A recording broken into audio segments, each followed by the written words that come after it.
start by thanking the families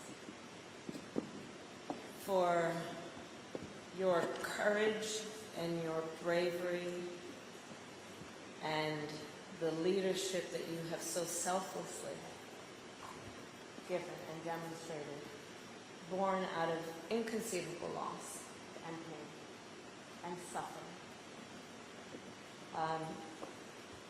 Thank you for the generosity of your time today to spend time with me and my team and to share with us, knowing how extremely painful it is, who your family member, I'm going to say is and was, and the importance of us remembering. I do believe we have a duty to remember and a duty to bear witness to what happened here. It is extraordinarily tragic.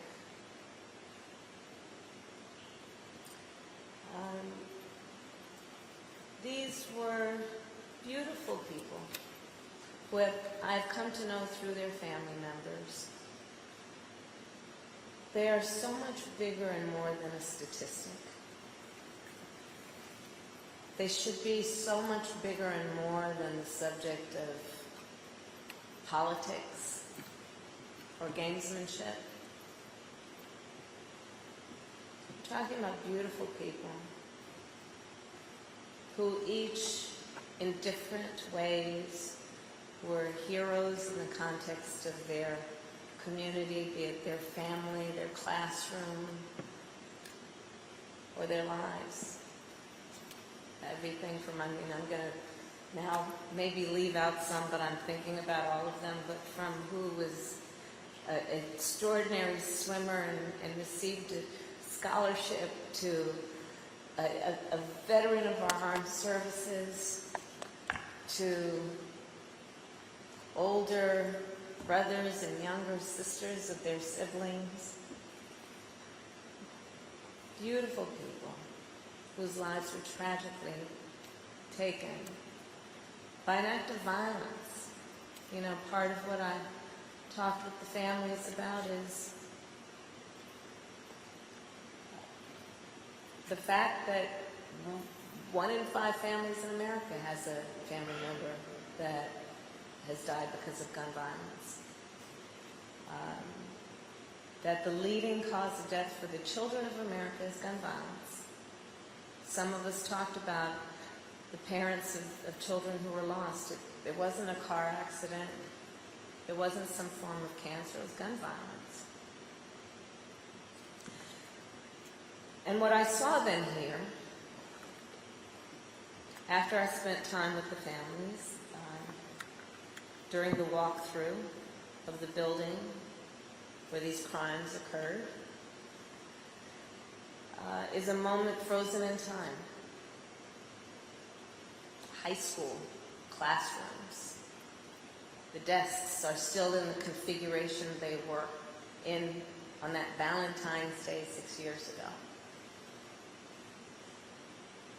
The moment is frozen in time where there was, in a classroom that was known for having a teacher that was pretty strict, the teacher relented to the students who said, hey, can't we be a little bit more informal today? And instead of having the desks lined up in a row, have them pointed to face each other. I was in classrooms where, frozen in time, the laptops of that era are still on the desks, which have since gathered dust. Frozen in time, on some of the desks, the snacks that the students were eating, and on the whiteboard and plastered against the wall, various admonitions that the teacher had clearly given the students. I saw one that said something like, no excuses allowed, to tablets, and clearly where notes and homework had been done. Frozen in time.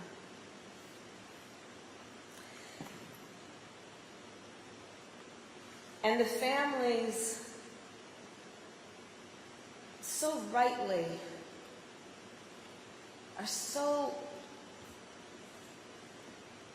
been so injured by this. Those injuries that in acts of violence like this are seen and obvious and also invisible. The trauma that results from this kind of violence that takes place every day in America, and in a profound number took place here 6 years ago. Trauma that, for the most part, though they will try to mitigate the pain, will never completely be healed. We have to understand the facets of this also. When we do reflect and review, and dare I say study, what happened here at Stoneman Douglas. And we must be willing to have the courage to say that on every level, whether you talk about changing laws or changing practices and protocols, that we must do better.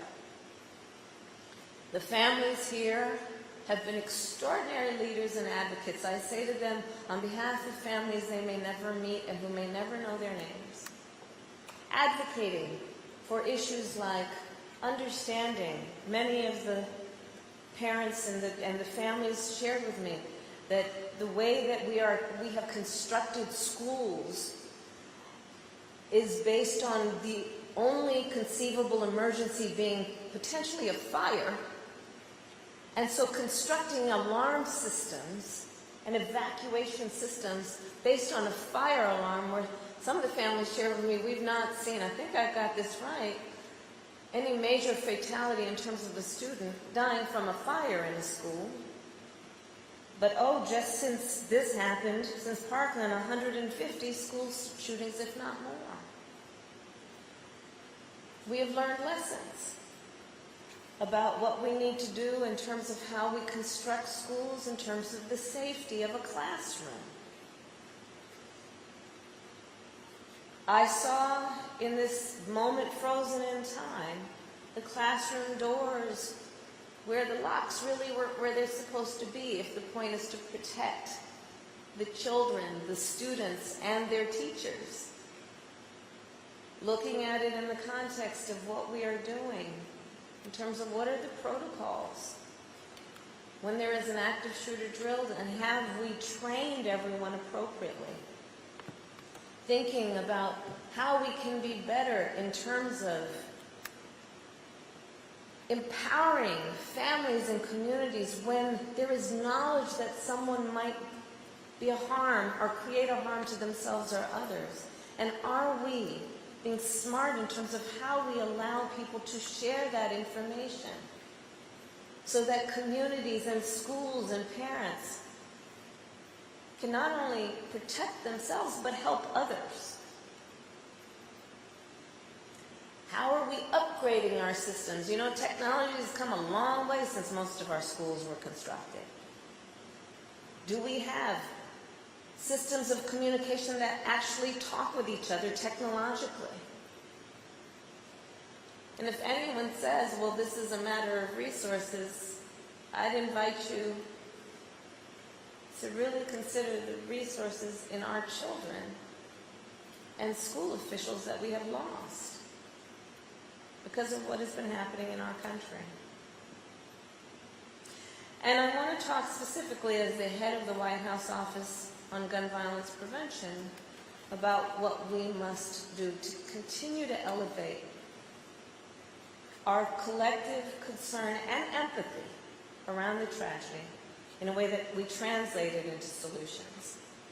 Part of what the President and I have been able to do is invest about $1 billion into, as of now, about 14,000 new mental health professionals being dispatched to our public schools, to be a resource in the school that hopefully the way that the protocols are developed will not only be there to react to a concern, but will also be there to engage in prevention through intervention and detection. And training those professionals with the information that we actually have that helps people to see the signs and then communicate them by obligation and by responsibility so that we can avoid predictable tragedies. Red flag laws. Red flag laws are simply designed to allow communities a vehicle through which they can share and have somewhere to share it, information about the concern, about the potential danger, or the crying out for help of an individual, and then let's get it to them before a tragedy occurs. You know, there are only about 21 states that have passed red flag laws. So part of why I'm here today is to challenge every state. Pass a red flag law. See how these leaders and these parents, through their advocacy born out of tragedy, have changed some of the laws in this state, including on that issue, to the betterment of everyone.